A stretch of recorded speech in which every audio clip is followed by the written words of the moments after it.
بسم اللہ الرحمن الرحیم۔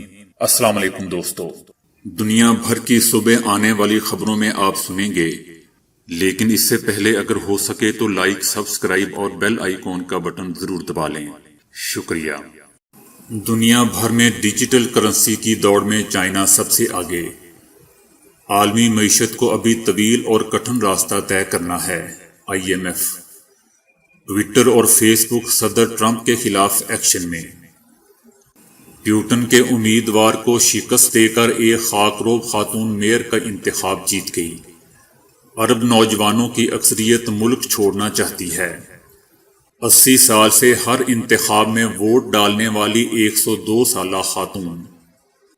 آذربائیجان کے اہلکاروں کا آذان دے کر فاتحانہ اعلان۔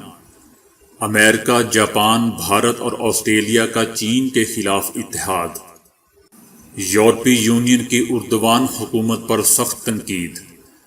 وہ قبیلہ جس کا دنیا سے کوئی رابطہ نہیں، کپڑے کیا ہوتے ہیں کچھ نہیں معلوم۔ سونے کے پانی میں نہایا ہوا دنیا کا پہلا ہوٹل، ایک رات کا کرایہ کیا ہے جانیے۔ اگر آپ کی ہتھیلی پر لکیریں M کا نشان بناتی ہیں تو اس کا مطلب کیا ہے؟ دولت کی تقسیم منصفانہ بنانے کے لیے کویتی شہریوں کو سالانہ $50,000 دینے کا پروگرام۔ تو دوستو، یہ تھی کل صبح آنے والی خبروں کی ہائی لائٹس یا جھلکیاں۔ اگر آپ ان خبروں کو سننا چاہتے ہیں تو بیل آئیکن کا بٹن ضرور دبا لیں۔ شکریہ۔